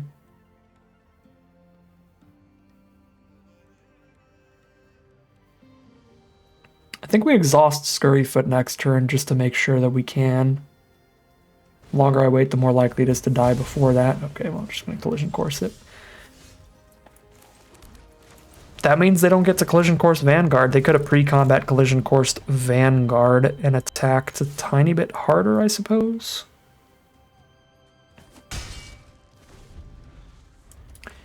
And Vanguard, if it doesn't die, is going to be pretty much as good as a Scurryfoot just by drawing us a bunch of cards. Okay, so they're going to Quag Feast it. Dang it. Too much removal. Stop.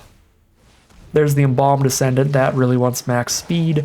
The biggest issue that is showing us is the 3/3. I don't like that 3/3. Or, not the 3/3, the 2/2. I've got the Afterburner Expert to have a big enough blocker to stop it here, but not until I exhaust the Expert. It might still hold them off because they have to assume I just bring back the Expert from grave 2.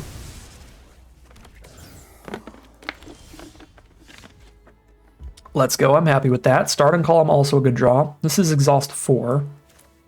1, 2, 3. I do need to play the land, but I will have the exhaust up.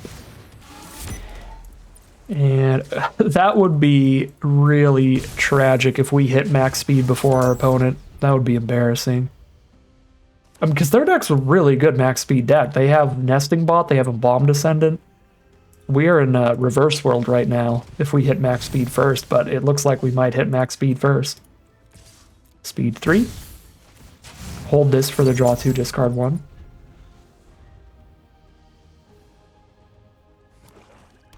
Flooding out over there. They do have an air response unit that is very relevant here that keeps us from max speed this turn because I can't attack through it. Can send in the 6/4 and force a chump here, but then I have worse blocks. They can also block the 6/4 with like a Nesting Bot and an air response unit. But then they don't have a flyer left to block the Thopter later anyway. I mean, with a hand like this, max speed is valuable enough, I think, to attack with Afterburner Expert. Their best way to kill it is blocking with a bunch of stuff, or letting us kill the flyer here. Sorry, my elbow slipped off the chair here. Okay, so they're gonna go up to speed 3 this turn for sure at this point.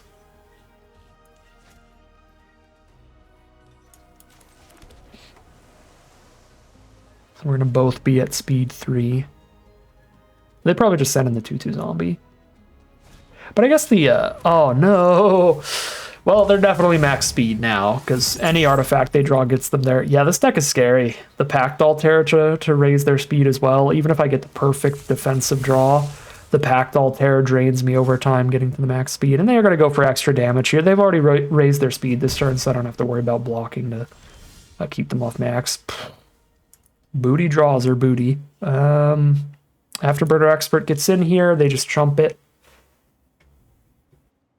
They only have a Bomb Descendant for once they hit max speed, but they're guaranteed max speed now. They either just poke me with Air Response Unit or play anything with Pact Altair out.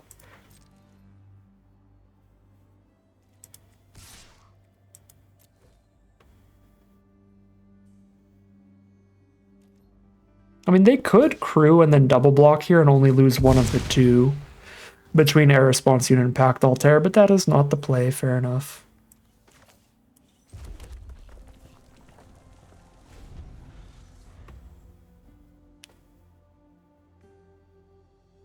Alright, maximum speed off Air Response Unit now. Killing any of their creatures is pretty bad.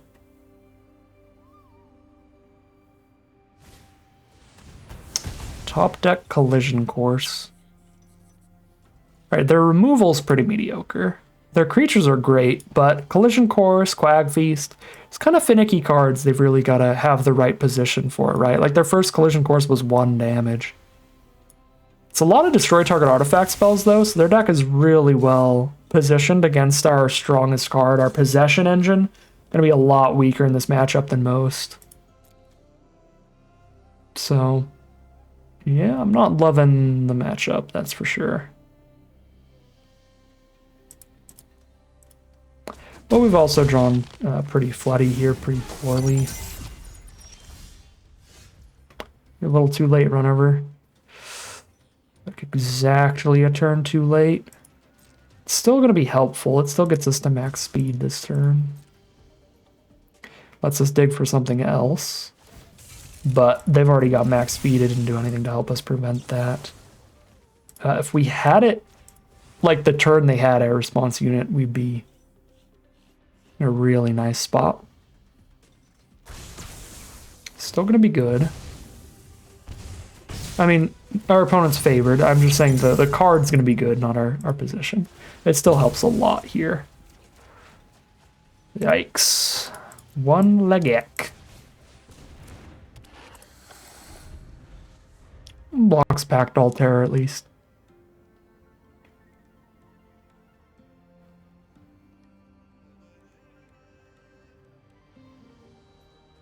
Maybe we finally lose game 1. That would mean this is the only round in this whole draft where we have a chance of getting that achievement.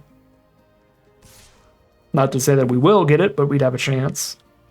I can't keep taking 2 a turn. Eventually I gotta take the mediocre trade.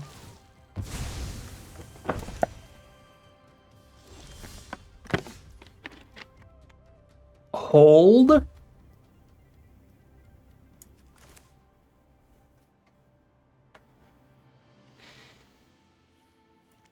These are both really, really good right now. I kind of feel like I have to kill a Bomb Descendant because it triggers off of literally everything, but I could certainly see the Pact Altair arguments because it's just bigger up front.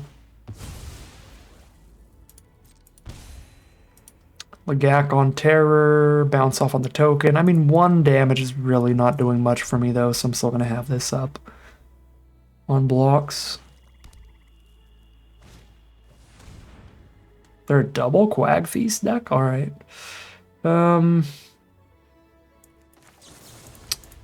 Counter that. They get 1 swinging with Terror, but then I have Legak up.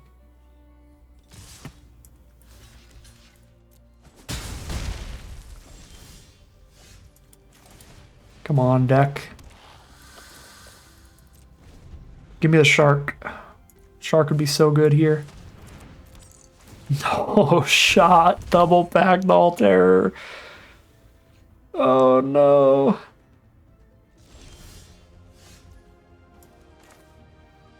I mean, that's something if I draw an artifact here.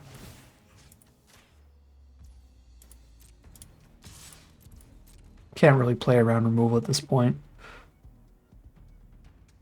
Just dead to too much stuff. I gotta get extra damage in while I can. Close the gap.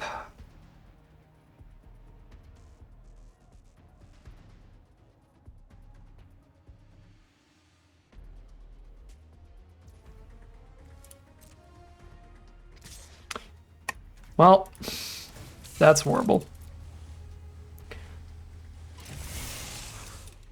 The insta draw the second we hit engine. Yep. GG. 0-1 to start off the final round. Okay. They have a lot of collision. They have an insane amount of removal.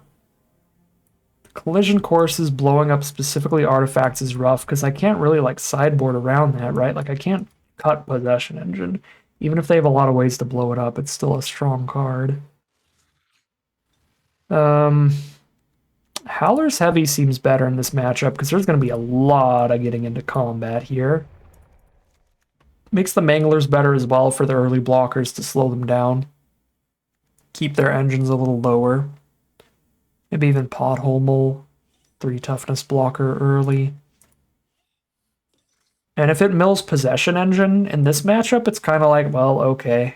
Because they probably could have blown it up pretty easily anyway. Oop. Almost spilled me beverage.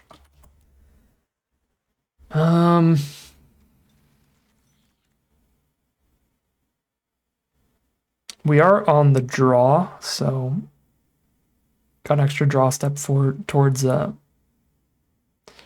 deck and lands. I think I can cut one here probably. Jaguar's like the weakest card in the deck. Optimizer feels pretty bad. 1 toughness stuff in general, unless it's really strong like Scurryfoot or Lagak, because of the collision course, gets a little weaker, so Optimizer I think I can cut. But I think Scurryfoot is still really good. Lagak is still okay, just because I want more 2-mana creatures. And it was relevant against the 3/4 bodies. Bounce Off is fine to like counter their removal. I don't think it's super good at bouncing their cards in this matchup, but it's still fine. I think I'd rather have the chunkier blocker than the flyer, like the Surveyor there. Definitely run over, flood the engine, outpace, barrage, all that stuff. Defend the Rider for sure. Trip Up might be a little expensive. We can drop that. So do that. I could have cut a land, yeah, but I think I have enough discard, draw, discard. Hopefully we just keep the 17 land build here for more consistent mana. We'll see.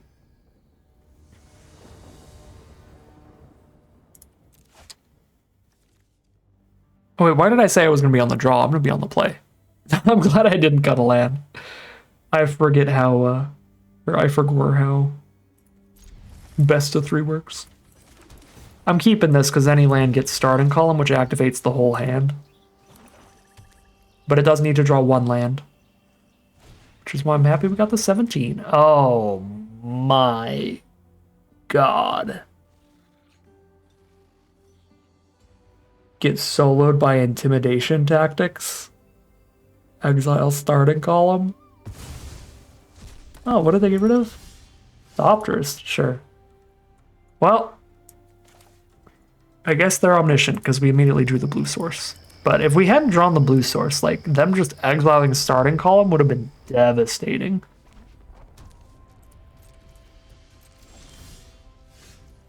Okay.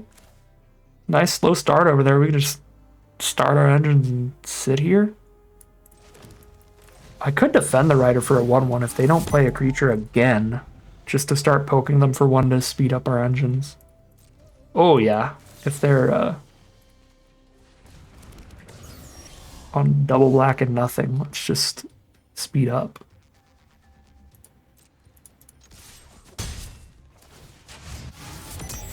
Outpace Oblivion can also raise our speed by 1. Once they play a creature, we can kill it and then shoot them. Go up a speed. Alright, so they were also a little stuck on mana. They kept 2 black sources, no other lands. They find the white source for the nesting bot. And they go for the Quag Feast on the token. Sure. Midnight Manglers are awkward here. I mean, they're never going to be able to hit us, but we're also not going to be able to hit them to raise our speed. I'm not going to flood or outpace a nesting bot when I have 2 3/3s on blocks and nothing to attack with right now anyway. Quick Welder, I think I'll outpace, because that'll slow them down. When they're stuck on mana here, getting rid of that mana razor feels good. That speeds them up. I'm going to crack outpace and go to speed 3 here. So I just need to poke them one more time.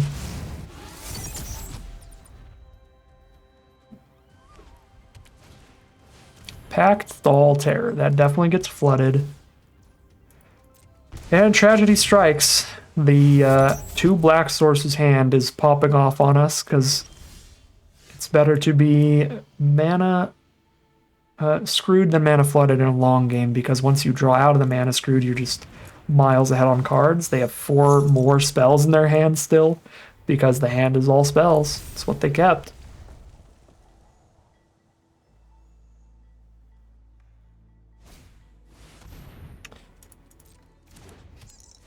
Packed Terror 2.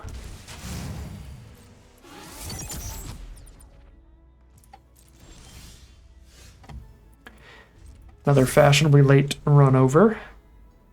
This one I think would have been bad at any point this game, rather than being like fashionably late. Yep, air response unit, they're at max speed.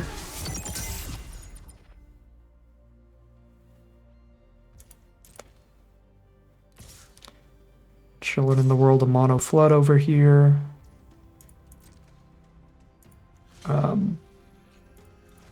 Them trying to combat trick with nesting bot is a lot more likely to go poorly for them than combat tricking with Packed Terror.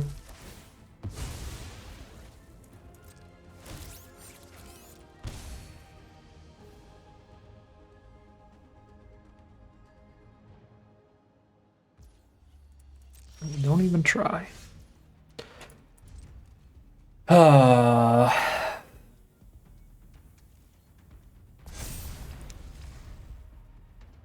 We find mana number 8. There's Packed Terror 3. Where they got the full play set in there, Jesus.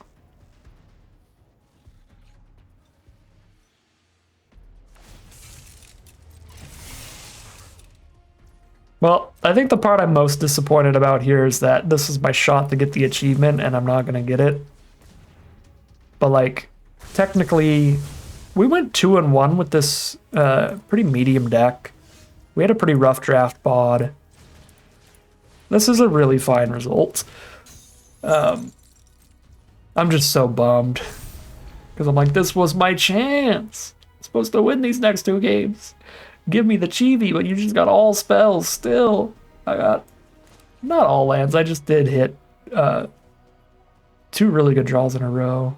Well, I finally found a good spot for the run over, and then I also drew another removal spell, so that was pretty good.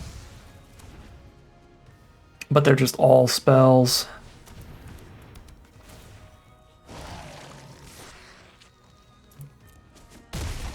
So disappointing.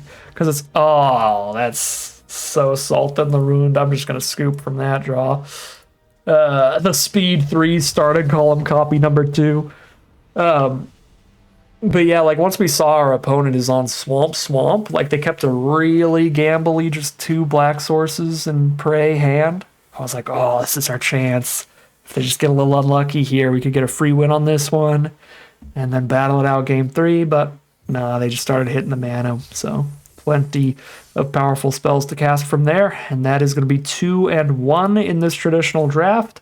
This wasn't a super exciting or powerful draft or anything, but it was a solid way to look at the kind of splashier green-based decks to show you, like, green is so powerful in this format that if you get a big, super strong card like Afterburner Expert, if you take cards like Scurryfoot and Ketradon early, even when green is heavily contested in the draft pod like it was today, where we saw almost nothing coming around pack 1, nothing coming around pack 3, you can kind of make up for that by pairing it with one of the most open colors in the draft pod. For us, that's blue with this Possession Engine, Flood the Engine, and maybe even 2 of those colors doing some splashiness with the Column, Barrage, Oblivion for more removal. So yes, showing off the more splashy side of green in the format. Just powerful green spells, and then powerful spells in whatever other 2 colors are the most open, along with some mana rocks. Very simple, pretty boring strategy in my opinion, but it definitely works. Grabs us a 2-in-1 run here, even on a pretty mediocre build where green was quite cut. And we take those. That is going to be 1,000 gems and 3 packs as the prize out of today's draft. But that is going to end today's video. As always, I'd like to thank my patrons and the YouTube members for their support, as well as you for watching the video. If you enjoyed it and are interested in seeing some more, you can always like, comment, and subscribe to tell the YouTube algorithm to send some more in your recommended feed. If you'd like to catch me live, you can check out the Twitch channel in the link in the description below. And if you'd like to support the channel directly, you can check out the Patreon link in the description below.